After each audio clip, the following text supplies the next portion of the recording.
nós iniciamos o nosso trabalho nas redes sociais falando muito da questão do sagrado, que é algo que a gente enfoca muito na nossa vida, que nós enfocamos muito no nosso trabalho junto aos nossos pacientes. Então, vamos lá. E a primeira coisa, quem nos conhece está acostumado com a gente, nós sempre iniciamos há muitos anos tudo aquilo que nós apresentamos, as nossas palestras, os nossos cursos, os nossos seminários. A gente tem uma preocupação em conceituar aquilo que nós vamos falar. Porque à medida em que a gente entende o conceito, a gente tem maior facilidade para refletir sobre o assunto. E geralmente, além de buscar o conceito, eu busco a etimologia. De onde vem essa palavra? O que essa palavra, significa na sua língua de origem? Então, um conceito de cura é que a cura é o processo de restauração da saúde. Então, a cura é uma reconstrução a partir de orientações, de técnicas, de posicionamentos pessoais para a reconstrução do que nós chamamos de saúde. A palavra cura, ela vem do latim, da palavra em latim cura, que significa cuidado. Então, quando nós trabalhamos com a palavra cura, nós estamos falando sobre cuidados. Cuidados que são abrangentes. Nós vamos ver que são perspectivas inúmeras que nós vamos poder abordar aqui, pensando no que seja a cura e nas instrumentações que nós podemos usar de cura. Então é importante a gente lembrar, existe um autor que eu acho que é assim que se diz, Aksai Dubey. Esse autor, ele traz uma citação muito interessante, que ele diz que cura não significa que o dano nunca existiu. Isso significa que o dano não controla mais as nossas vidas. Então, quando nós falamos de cura, nós não estamos falando de um apagamento, de um desaparecimento de algo que seja orgânico, emocional, ou que seja espiritual e que vai desaparecer na nossa vida. Significa que aquilo que esse autor chama de dano, que nós podemos chamar de lesão, de ferida, aquilo não significa que deixou de existir, que não há uma cicatriz, mas que aquela cicatriz ela está presente, mas ela não significa um controle sobre a nossa caminhada, sobre a nossa vida. Então, é importante que a gente entenda que quando a gente fala de cura, mesmo no sentido material, biológico, não significa que tem alguma sequela, não tem algo que acompanha a vida da criatura, mas que esse fator ele não é mais relevante dentro do contexto das nossas vidas. Só para exemplo, eu trazendo uma lembrança muito pessoal, né, que eu já comentei muitas vezes nas minhas lives, que em 2005 se descobriu que eu tinha um tumor de tireoide. Eu era portador no meu organismo, na minha glândula, de um tumor, e um tumor maligno. Primeiramente, né, é muito importante a gente lembrar isso. Eu trazia comigo, né, uma lesão, mas essa lesão não trazia naquele momento nenhum comprometimento orgânico na minha vida. A momento nenhum eu tive alterações no meu organismo, alterações no funcionamento glandular que, né, fossem justificados pela presença daquele tumor.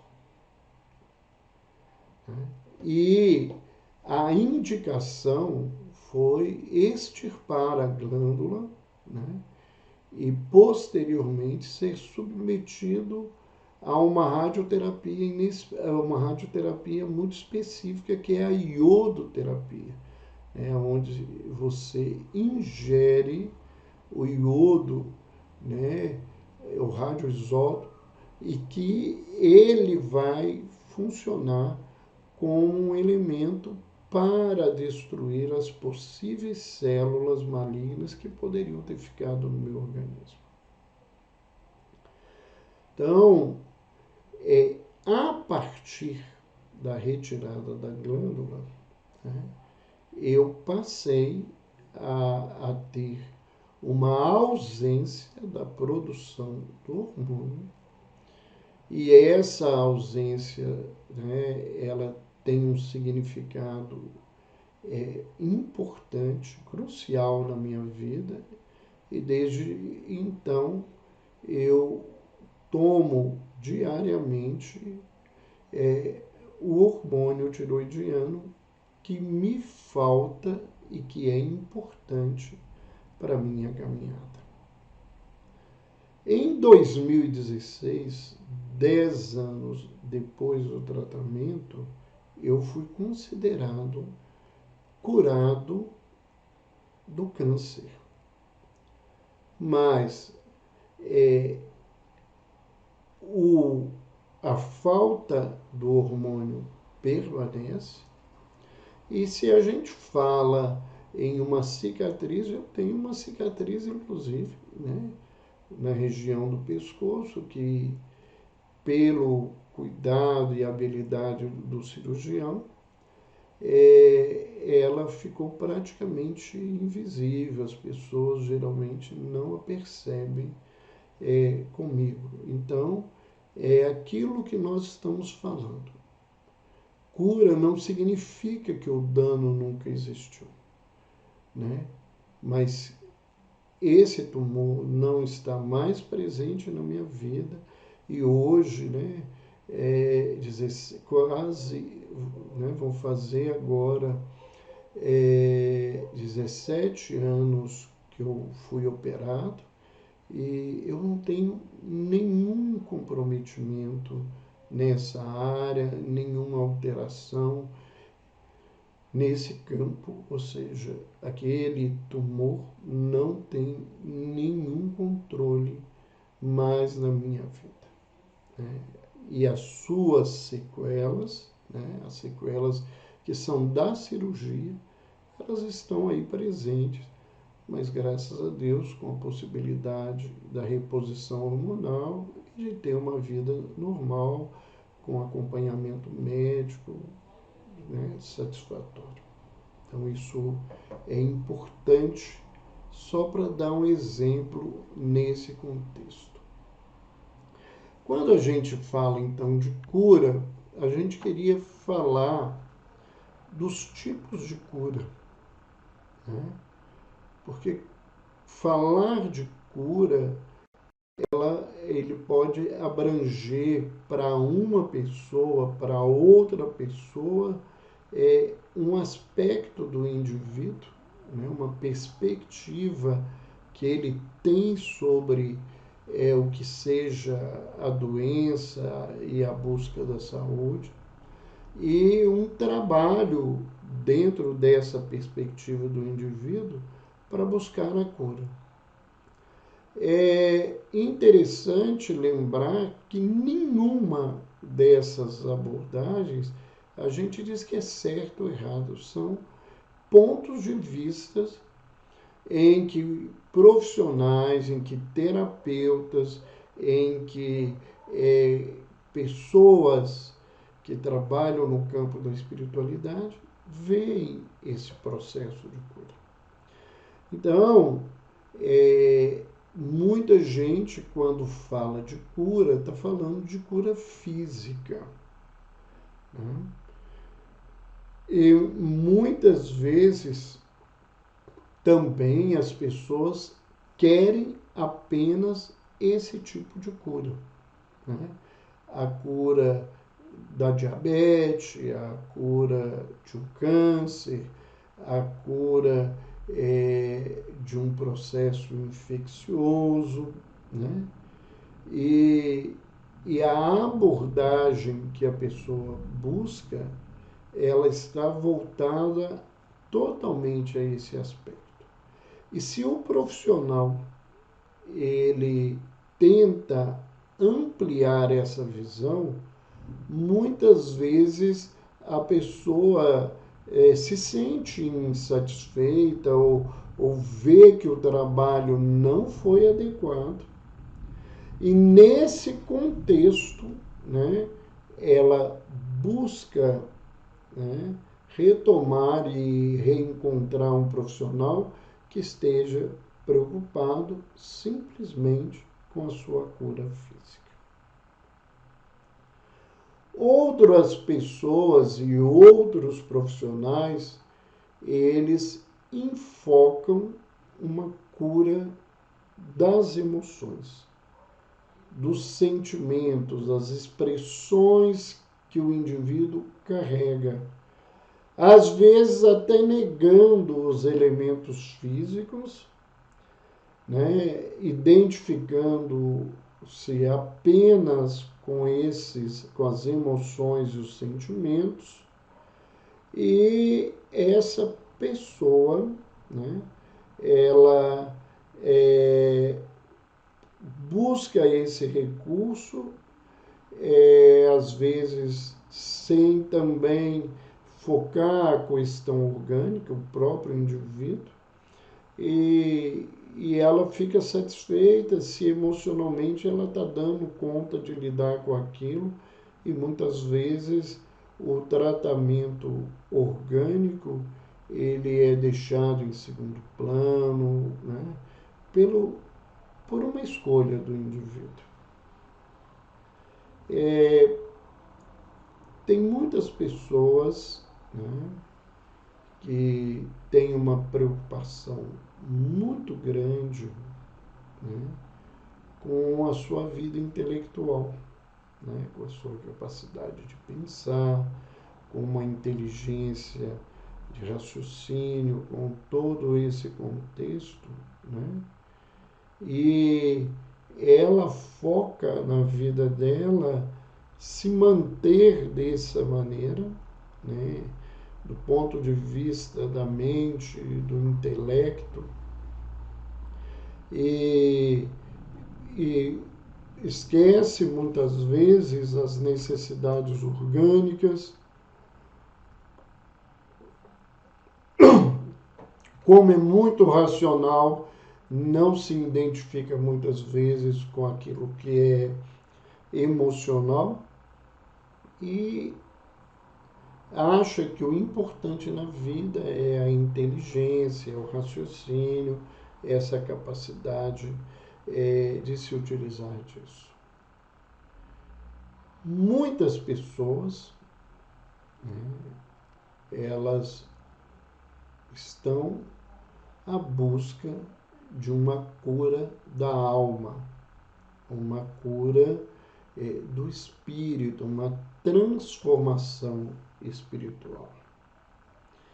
Mesmo quando a gente fala nesse contexto, a busca da cura espiritual, ela é percebida ou ela é enfocada pelos indivíduos de formas diferenciadas.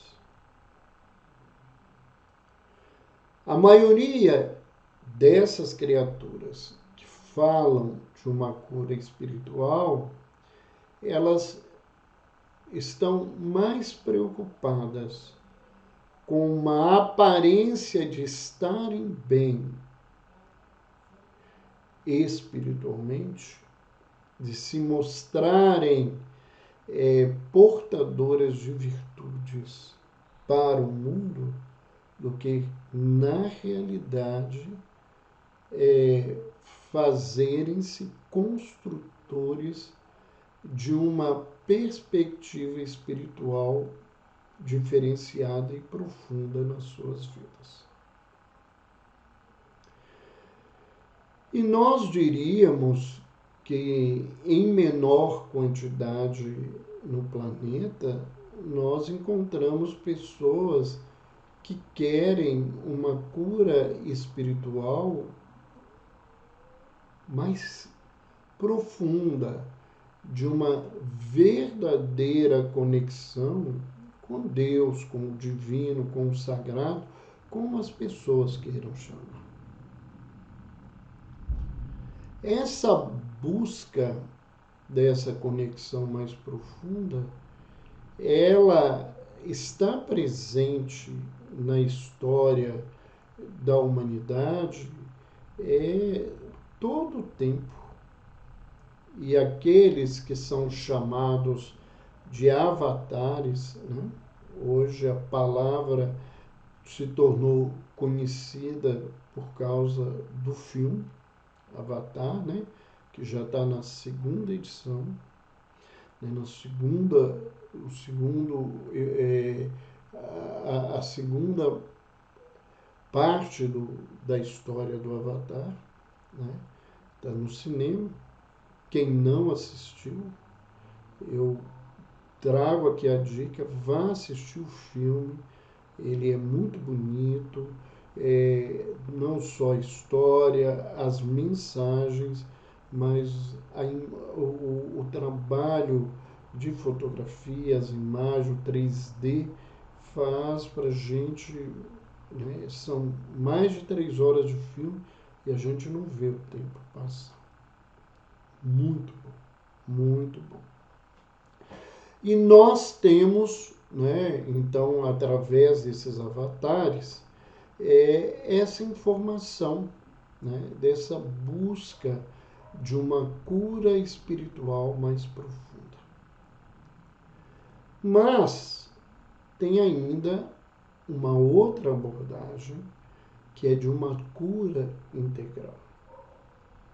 E quando a gente olha para nós sem essa divisão, né? Porque essa divisão é, na verdade, algo didático. Né? Não tem como eu esquartejar meu espírito, meu emocional, meu intelectual e o meu corpo, separar essas coisas, na verdade.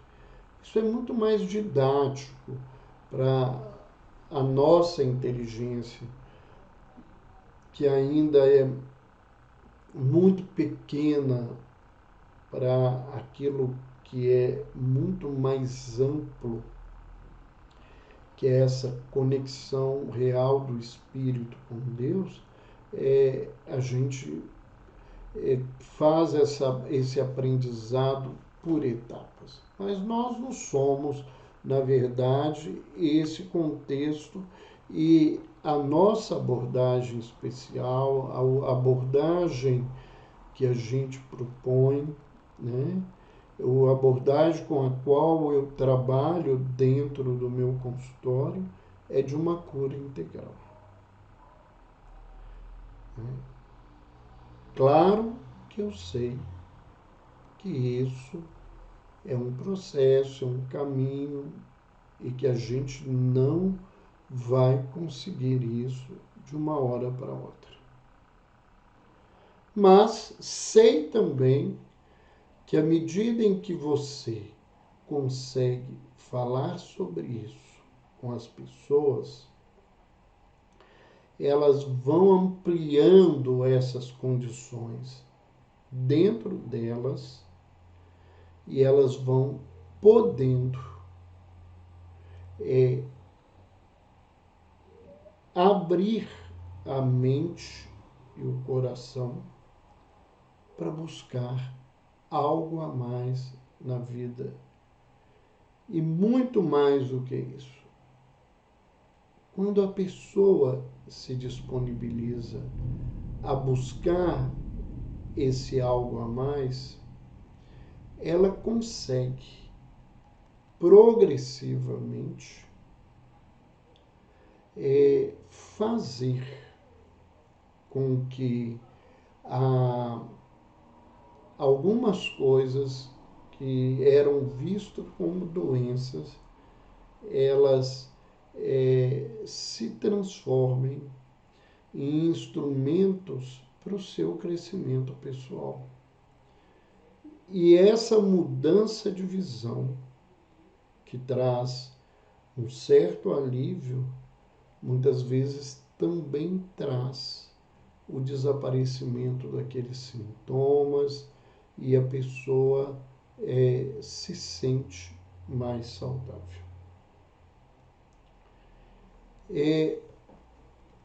Às vezes, a gente é questionado: como é que você vai falar sobre isso com pessoas que são portadoras de transtornos mentais? Primeiro, é muito importante que as pessoas entendam. Não é porque uma pessoa é portadora de um transtorno mental que ela tenha algum tipo de comprometimento de inteligência. A grande maioria dos transtornos mentais não são acompanhados de comprometimento intelectivo. E muitos pacientes passam a ter um comprometimento intelectual, um comprometimento cognitivo, por falta de tratamento, por falta de adesão ao tratamento, levando a inúmeras crises, chegando num determinado momento a um comprometimento neurológico mais importante na área do intelecto, da inteligência, da memória, do raciocínio, e isso então se torna evidente. Mas a maior parte das pessoas que tem um transtorno ansioso, um transtorno depressivo, que tem comprometimentos do campo psicótico, mas que são doenças que têm pouco tempo de estarem presentes na vida do indivíduo e que ele faz um tratamento, às vezes a inteligência é preservada. Muitos desses pacientes têm uma inteligência até superior ao próprio profissional que o acompanha.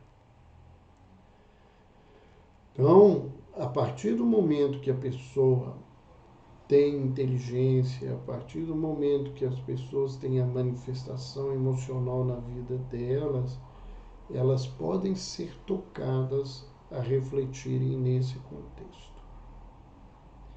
E no Brasil, especialmente, grande parte das pessoas que buscam tratamento, elas acreditam em Deus, elas têm algum tipo de crença espiritual. E quando você amplia a visão de uma doença e mostra esses aspectos mais profundos do indivíduo, isso toca essas criaturas. E no caso específico do meu trabalho, os pacientes me buscam não só pela habilidade técnica profissional, mas principalmente por essa abordagem que eu faço nas minhas lives, que eu falo com os meus pacientes, que eu toco os meus pacientes respeitando as suas religiões, para elas pensarem e buscarem uma forma de estarem melhor, de utilizarem as ferramentas das suas crenças espirituais para a sua saúde. Então, nós trabalhamos, na verdade, com uma cura integral. Acreditamos que quando a gente fala de cura num sentido muito mais profundo e puro, nós estamos falando de cura física, emocional, mental e espiritual. Estamos abordando o indivíduo como um todo. Abordando o indivíduo como um todo. E se a pessoa nos procura e ela não tem nenhuma proposta nesse contexto, nós vamos trabalhar com os aspectos orgânicos e emocionais do transtorno mental, auxiliando naquilo que é possível. Eu entendo que isso às vezes fica muito superficial, mas é aquilo que ele consegue de trabalhar, é aquilo que ele busca, é aquilo que ele quer no seu caminho. Então, que seria um caminho de cura? Né? O que a gente chama de um caminho de cura? Então, para que a pessoa que está adoecida, né, que numa linguagem que perdeu a saúde, para que ela restaure a saúde, ela tem que ser submetida a um tratamento. Ela tem que ser tratada. Agora, talvez a expressão mais correta nesse contexto é dizer que as pessoas têm que ser submetidas a uma terapia. Quando a gente fala de tratar as pessoas, de alguma forma a gente está dando uma grande importância ao indivíduo que trata, né, que oferece o tratamento. Né? E nós vamos ver na nossa fala, né, que quando a gente passa a pensar em cura, a gente está falando em autocura, em responsabilidade pessoal. E a terapia, né, os métodos terapêuticos, né, a terapia, a palavra vem do grego, né, que teria um significado que o terapeuta é aquele que auxilia o indivíduo no encontro com Deus.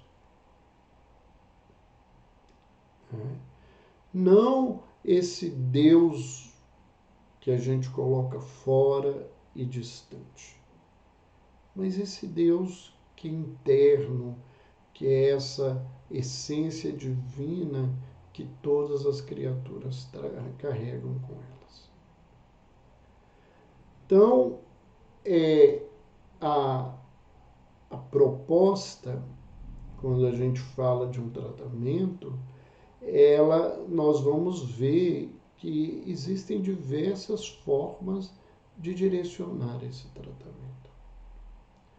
Então, se eu tenho uma abordagem orgânica, uma abordagem materialista, reducionista, esse tratamento vai estar todo voltado à questão biológica, seja o uso de remédios, a terapias biológicas, as cirurgias, né?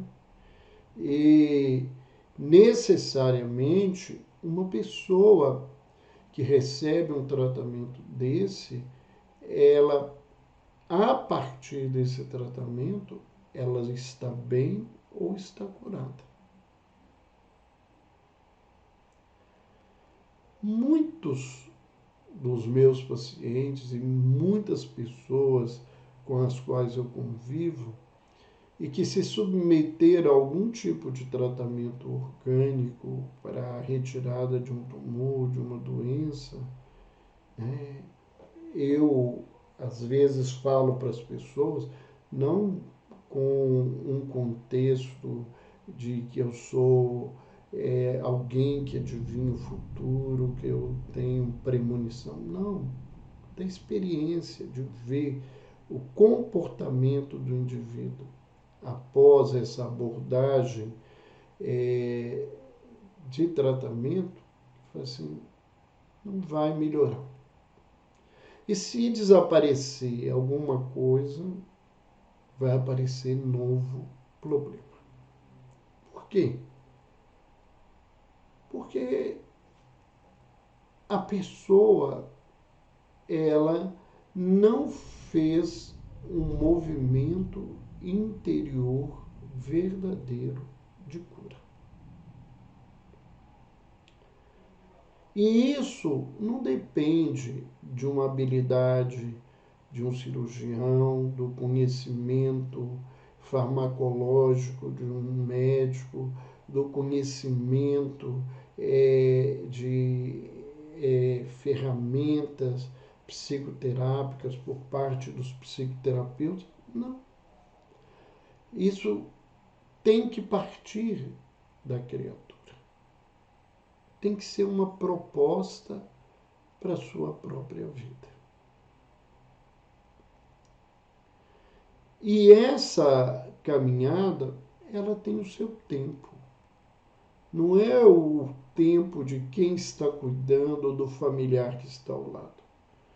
Às vezes o indivíduo, para ser despertado, ele gasta muito tempo mesmo. E às vezes esse despertamento, ele vem em grandes desafios. Ele vem com coisas que cobram dessa criatura uma grande mudança. Eu acompanho um paciente portador de um quadro psiquiátrico grave, muito grave, né? E que esse indivíduo, né, ele tinha uma vida muito empobrecida pela própria doença, pela postura, às vezes, de proteção dos pais, mas ele foi caminhando com muitas dificuldades. E dentro desse fechamento, esse enclausuramento que ele assumiu na vida dele, né, ele passou a ser descuidado com o seu organismo e desde pequeno e isso foi mantido, né, porque as pessoas não deram conta de fazer essa mudança, ele tinha um hábito alimentar muito ruim. Quando eu comecei a acompanhá-lo, ele já era adulto, tinha mais de 20 anos, e quando eu tentava tocar na importância da mudança da alimentação, quando ele se queixava da obesidade e do incômodo, e que aquilo atrapalhava a vida dele, e falava com ele da importância da verdura, né, de comer verduras, ele virava para mim: mas eu como verdura, né? Em tudo que eu como tem cebolinha e salsinha. Até aquela idade, ele nunca tinha comido uma folha de alface, ou se comeu foi numa infância, né, em que ele não guardou esse processo. Ele não comia grande parte de legumes, ele não tinha uma alimentação natural. E ele viveu por um motivo independente do desejo familiar, um grande desafio no primeiro momento da pandemia, porque, embora adoecido, ele estava em casa. Quando a pandemia começou, ele desenvolveu um medo de ter a Covid-19, e as pessoas que cuidavam dele, em especial a mãe, né, no momento em que isso não se esperava, estava fora do país e foi impedida de voltar durante muitos meses. O desafio de estar praticamente só, porque ele estava com um irmão que auxiliava, mas não tinha uma postura de maior cuidado com ele, ele se viu tendo que mudar a vida dele. E ele escolheu cuidar do corpo dele. Então ele se propôs a fazer uma alimentação saudável. Então ele direcionou primeiramente essa questão para o organismo dele, porque o desejo dele era de emagrecer. Então ele me mandou uma mensagem que naquele dia ele tinha feito uma alimentação saudável, e ele teve a preocupação de me mandar a foto do prato. Ele tinha pedido um prato, uma marmita, né, de alimentação, que eu praticamente tive muita dificuldade de acreditar. Que ali tinha alface, ali tinha cenoura, tinha tomate, arroz, feijão, carne, né? E a partir dali ele começou a aprender a comer verduras, a comer legumes, e ele conseguiu emagrecer praticamente 40 quilos durante a pandemia. Foi fazer exercício, foi cuidar dele nesse processo, né? E a cabeça dele, que era, ele vivia muito parado, ele não tinha nenhum propósito de produtividade real dessas coisas, ele hoje tem um trabalho, ele tem pessoas que auxiliam ele no trabalho dele, né, que ganham algum dinheiro a partir do que ele criou para poder trabalhar. E ele mudou completamente a cabeça dele. Ele conseguiu, inclusive, assumir o transtorno que ele tinha e falar sobre o transtorno, embora ele soubesse, mas ele nunca comentava sobre isso. Então, o que eu estou colocando é que esse caminho é uma escolha do indivíduo. né? E falar, quem o visse antes não acreditaria que ele seria capaz de fazer todo esse movimento, né? E a gente, durante o tempo da ausência materna, a gente foi muitas vezes um referencial real que ele tinha e fomos acompanhando e acompanhamos até hoje um processo de transformação. Então, ele começou com uma abordagem orgânica. Dessa abordagem orgânica, ele fez inúmeros movimentos emocionais e intelectuais para poder mudar a vida dele, criar um novo paradigma.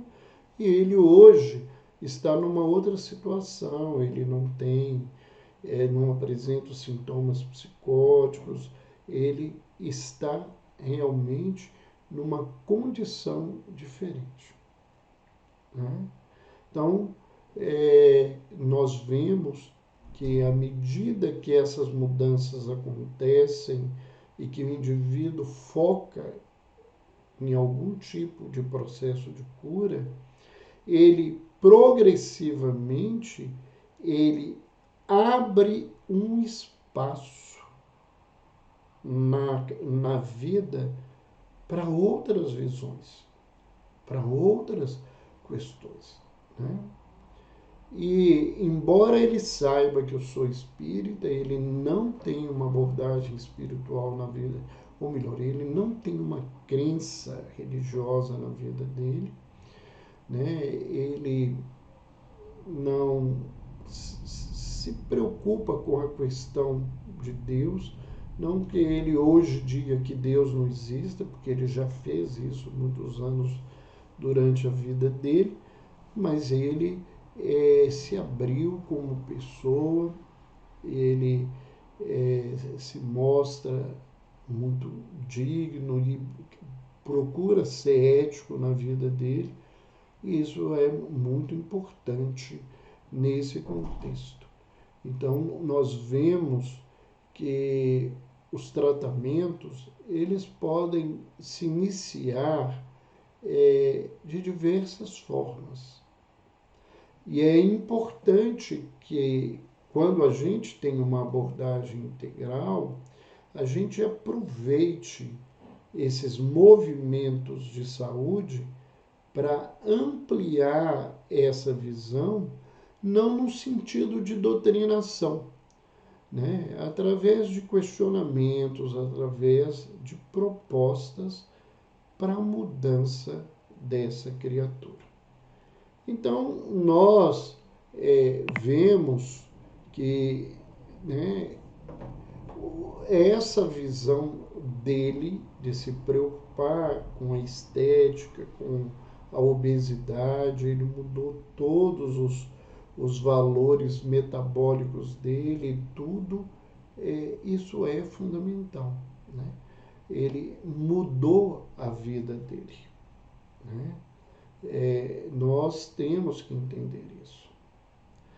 Nessa visão integral que eu busco praticar dentro do meu consultório, eu me baseio em dois conceitos de saúde que são conceitos de orientação espírita, né?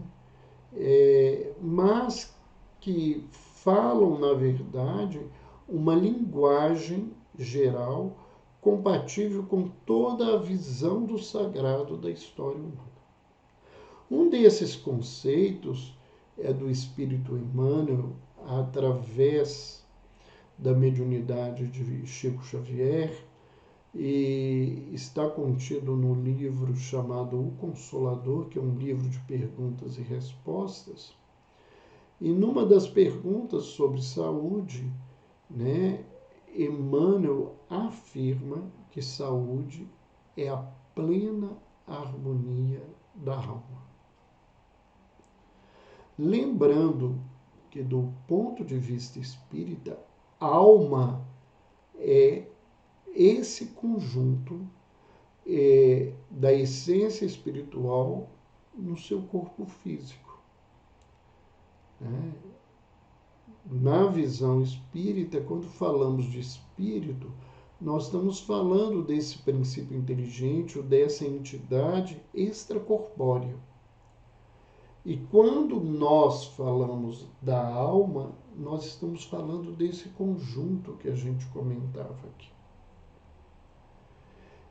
E um outro conceito que a gente se utiliza e que quem nos acompanha sempre, uma hora vai decorar, porque a gente sempre relembra, é de um espírito, né? Chama-se Joseph Gleber, que é um dos espíritos que é responsável pela fundação do Hospital Espírita André Luiz em Belo Horizonte. E esse espírito, num livro chamado Homem Sadio, Uma Nova Visão, que foi publicado a sua primeira edição em 1992, que é uma obra mediúnica ditada por diversos espíritos, a psicóloga Alcione Albuquerque e através da minha mediunidade, esse espírito diz que saúde é a real conexão da criatura com o seu Criador. Então, o processo de cura é um processo de reconexão com o sagrado. E esse processo, ele pode partir tanto da visão do físico, quanto da visão do emocional, quanto da visão focada no espiritual, e ela vai se completando, se ampliando à medida em que nós nos permitimos continuar esse caminho. Então, o que nós buscamos fazer no nosso trabalho é, na verdade, né, essa abordagem integral do ser, que não é uma novidade, né? Isso tem sido falado, né? Existem escolas no mundo que começaram a dizer isso e é como se registrassem que criaram esse tipo de abordagem, mas essa abordagem é uma abordagem milenar. A mais importante figura da medicina ocidental, que é Hipócrates, que foi um grego, né? Ele era um terapeuta, ele também era um filósofo. Hipócrates nasceu por volta do ano 460 a.C., né? E teria morrido no ano 377 a.C., ele influenciou o próprio Platão, né? Ele influenciou Aristóteles, ele teve toda essa abordagem. Para ele, todo o contexto onde está a pessoa, quando se fala de tratamento, tem que ser analisado. Ele levanta que saúde não é uma questão só orgânica, que você precisa avaliar o ambiente familiar, a sociedade onde a pessoa vive, o sistema político no qual ela está inserida, o ecossistema onde ela se encontra, né? O tipo de vida que ela assume.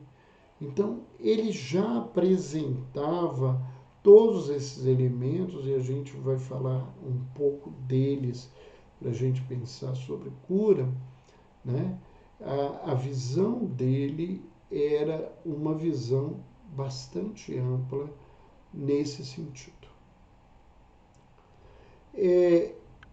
Quando a gente pensa, né, numa sociedade cristã como a nossa, e a gente pensa na visão de Jesus do que seria importante para que as pessoas fossem saudáveis, e a visão de Jesus é uma visão, né, totalmente vinculada à relação da criatura filho com Deus Pai, né? E ele nos lembra desse aspecto de saúde que ultrapassa a visão da academia tradicional que trabalha com saúde. Ele lembra, né, num dos seus sermões, não ajuntais tesouros na terra, onde a traça e a ferrugem todo consomem, e onde os ladrões minam e roubam. Mas ajuntai tesouros no céu, onde nem a traça nem a ferrugem consomem. Então, para ele, essa construção de saúde é uma construção das virtudes, né? Daquilo que o indivíduo verdadeiramente tem, e não aquilo que o indivíduo retém momentaneamente. Não que ele não valorize, por exemplo, o corpo, né?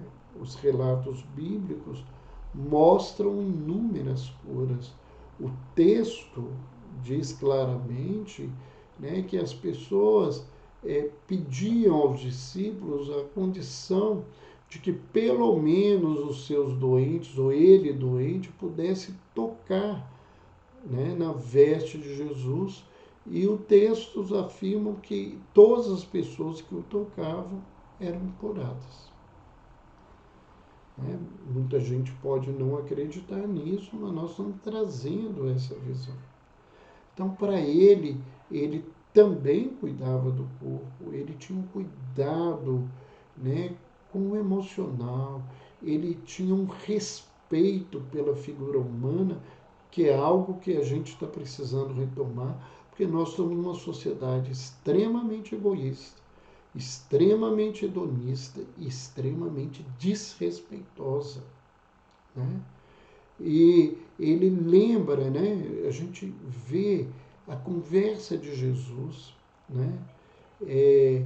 Com Zaqueu, o publicano, com a mulher adúltera, com a mulher samaritana, com os ladrões que foram crucificados com ele, mostrando a dignidade dele diante de cada pessoa, respeitando as pessoas independente do lugar que elas conseguiam ocupar socialmente. Então, isso, né, nessa visão de Jesus, as coisas são mais espirituais. Mas nós lembramos, né, que atualmente há uma abordagem que também se faz mais ampla, né, uma abordagem mais integral do ser, que é a abordagem da medicina do estilo de vida, onde não só os tratamentos farmacológicos e biológicos têm uma importância, né, que lembra a importância da alimentação, do sono, da atividade física, do controle do uso de substâncias, do manejo do estresse, da importância de se avaliar e cuidar dos relacionamentos. E a gente inclui, né, nesses elementos que a gente busca trabalhar com os nossos pacientes, a questão também da espiritualidade. Então, nós vamos ver, por exemplo, Hipócrates falando com a gente, né, lembrar que é do campo mental e emocional que vem, né, todos os sofrimentos, a dor, as tristezas, as lamentações dos homens. E quando eu buscava ver esses princípios hipocráticos, eu achei muito interessante que eu achei uma frase, a gente fala da nossa juventude hoje, e eu tenho me ocupado muito a estudar sobre os jovens, sobre as crianças, principalmente as que estão vivendo transtornos mentais, por causa do meu consultório, pela busca que as pessoas têm feito no meu trabalho, a partir, né, desses desafios, tentando utilizar-se da espiritualidade. Eu achei muito interessante que ele disse assim, os jovens de hoje, ou seja, mais ou menos 300 anos antes do Cristo, os jovens de hoje parecem não ter nenhum respeito pelo passado e nenhuma esperança para o futuro. Então, essa abordagem vai e volta na cabeça das pessoas. Mas ele fala, por exemplo, que o alimento seja tua melhor medicina. E hoje a gente tem cada vez mais a comprovação de que a gente é o que a gente come. Que a nossa questão orgânica, que a nossa situação funcional do nosso organismo, as expressões emocionais nossas, a capacidade de raciocínio, de uso do intelecto, tudo isso tem a ver com o tipo de alimentação que a gente tem. Quando há uma desnutrição, o organismo se compromete e esse comprometimento ele muda, né, a expressão emocional da criatura, ele muda a capacidade cognitiva da criatura, né? A gente via nesses dias aí a questão dos Yanomamis no Brasil, né? Essa situação tão grave, né? E o olhar de tristeza, de abatimento, de comprometimento, né? Você vê a incapacidade, às vezes, de expressão dessas pessoas porque falta um alimento, né? E quantos não têm alimento no Brasil e no mundo? Né? A fome, a miséria é uma epidemia do mundo. Né? Nós precisamos pensar seriamente nisso.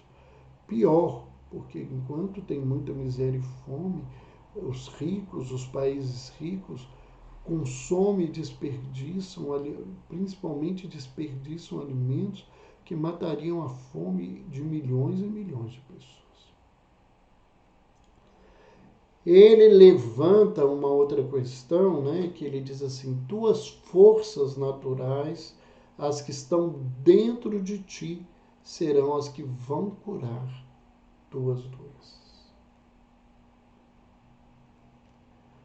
Então ele responsabiliza-nos pela nossa cura. E ele diz que essas forças estão em nós.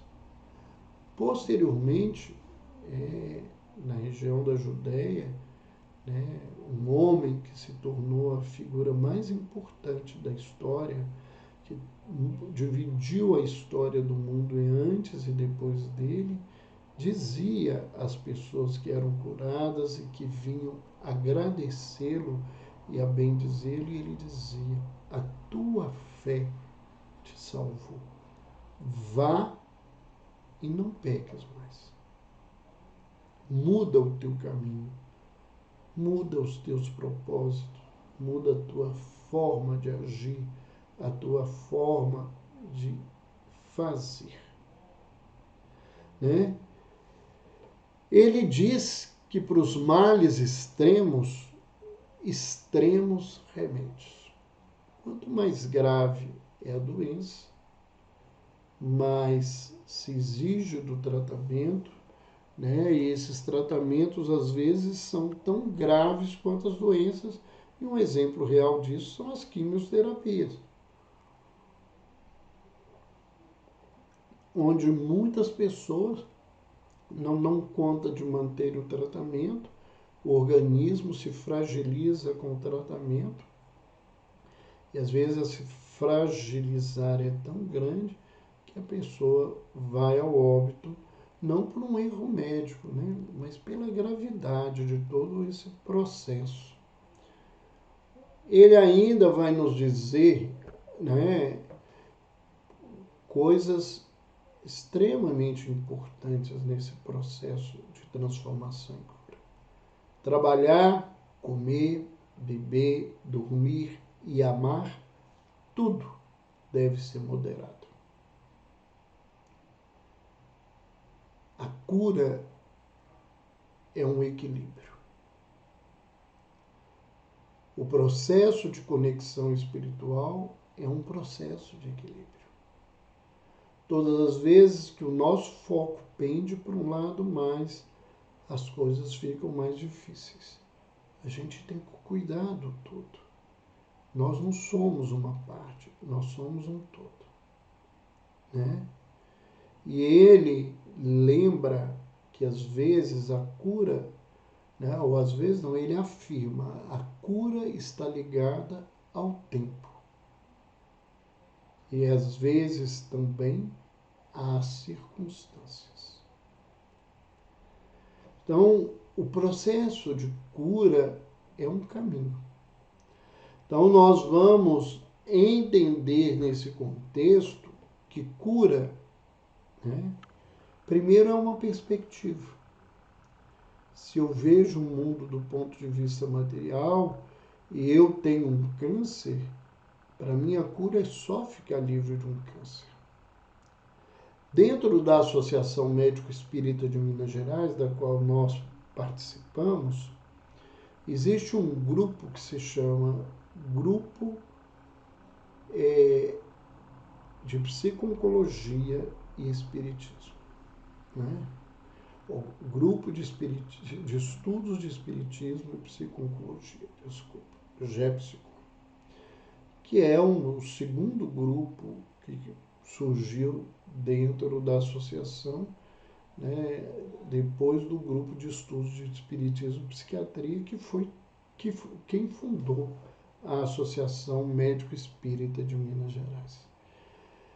E esse grupo, ele não foca a cura física, não que ele não se preocupe com isso, mas a ocupação deles é de trabalhar, né, a compreensão de que a doença é um caminho para a cura, né, e auxiliar o indivíduo a desenvolver esse processo. E existem inúmeras histórias de pacientes que chegaram ao óbito por causa da doença num processo de saudável, tanto emocional quanto espiritual, de dar inveja, né? A expressão correta é essa. Então a perspectiva deles não é de desrespeitar que se busque o tratamento, ao contrário, essas pessoas são estimuladas a fazerem os tratamentos orgânicos, biológicos, fazerem a quimioterapia, a radioterapia, as cirurgias necessárias, né? Mas o enfoque é de um outro lado, de uma outra maneira. Então, cura, né, ela depende de uma perspectiva. A gente vai entendendo na caminhada que cura, ou o processo de cura, é uma escolha pessoal. E, infelizmente, nesses 40, né, eu estou fazendo 41 anos de formado esse ano, né, e né? Tenho então mais 6 anos de escola aí, são 47 anos na caminhada da saúde, né? Trabalhando há aproximadamente 50 anos com mediunidade, eu vi e vejo muita gente que escolhe não sair da doença, né? Eu tenho uma amiga que fala assim, você fala isso, parece que você está condenando as pessoas, elas não conseguem. Pode se expressar dessa forma, mas dentro de um contexto muito superior, isso é uma escolha, né? Eu ouvia esses dias uma história de alguém com câncer hepático, bebendo constantemente, se alimentando inadequadamente, dizendo que não quer nada e se mantendo nessa doença, nessa amargura pela doença, escondida pelo vício do álcool. Cura é uma determinação. Eu tenho que me determinar para esse processo, né? Porque a cura é um processo. Ela começa quando eu me desperto e ela vai ampliando na medida que se amplia a minha visão e a minha abordagem da vida. Cura, então, é uma responsabilidade pessoal. Ninguém pode responder pela minha cura, né? Embora me considere cristão, eu não, né, entendo que Jesus veio nos salvar sem nenhum movimento de transformação pessoal. A salvação que ele veio ensinar-nos é o caminho que ele fez. Se a gente conseguir fazer o caminho que ele fez, a gente vai para um caminho de cura, né? Só, né, que para as pessoas é mais fácil esperar a cura da receita, da medicação, da cirurgia, do psicoterapeuta, do padre, do médium, de quem é que for, né? E eu não tenho que assumir esse contexto na minha caminhada. E mais do que isso, né, a cura é autocura, né? O Dr. Andrei Moreira, que a grande maioria das pessoas que estão aqui conhecem, né? O Dr. Andrei Moreira tem um grande trabalho nas redes sociais, né? Ele é um companheiro de trabalho, é um médico homeopata, é um constelador, né? Mais do que isso, para mim, ele é um filho do coração. E o Dr. Andrei tem um livro muito interessante, né, que chama-se Cura e Autocura. Todas as vezes que eu preciso me aprofundar com algum paciente nesse aspecto, eu recomendo a leitura do livro e a gente nas consultas, né, ou no processo terapêutico, a gente vai trabalhando aqueles temas. Então, a gente queria lembrar que numa das mais belas parábolas de Jesus, que é a parábola do filho pródigo, que o Dr. André, inclusive, vai trabalhar num outro momento desse aprendizado. A cura na perspectiva da parábola do filho pródigo, ela é muito bonita, né? E tem 3 versículos que são muito importantes para ver essa determinação pessoal, essa escolha, esse processo de humildade, de reconhecer os nossos limites, as nossas dificuldades, mas também reconhecer as nossas possibilidades e potências.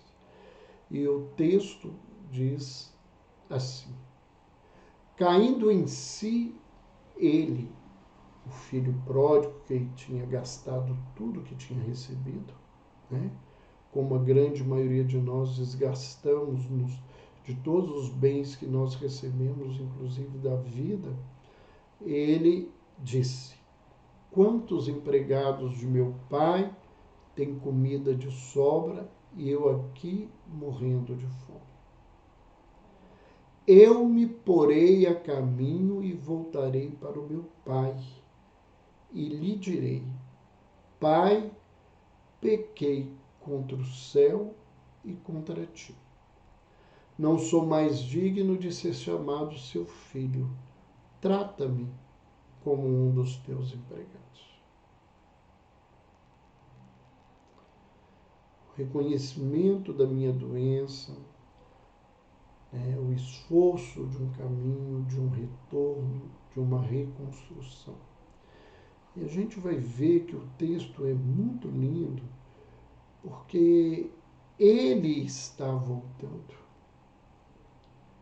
E o pai o espera, inclusive percebe no caminho. E o pai vai ao encontro dele e o recebe e o trata como filho. Não porque ele não tenha se enganado, não porque ele não tenha agido de maneira inadequada contra a lei. Não. Mas a gente, entende que à medida em que há esse processo de tomada de consciência, a vida vai nos abrindo espaços para a gente ter novas visões, novas percepções e crescer. Então, a cura é um caminho para a plenitude. E a plenitude é uma conquista que ultrapassa os limites da nossa compreensão como espíritos vivendo esse estágio da evolução na Terra. A cura ultrapassa a retirada de um câncer, ao uso de um remédio, a um processo terapêutico ou a atividades religiosas da vida do indivíduo. A cura é o reconhecimento do que eu sou verdadeiramente.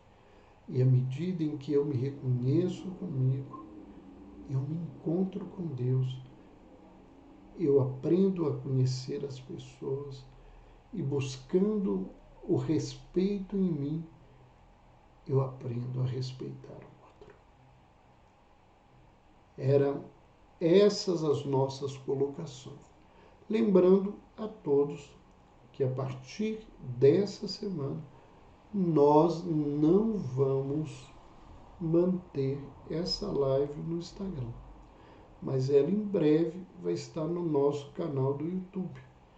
Então, se você achou importante o tema cura, lembre as pessoas de entrarem no nosso canal, Dr. Roberto Lúcio, YouTube, Saúde Mental e Espiritualidade. Se inscrevam, coloquem a notificação, logo que ela for colocada, vocês vão ter essa nota.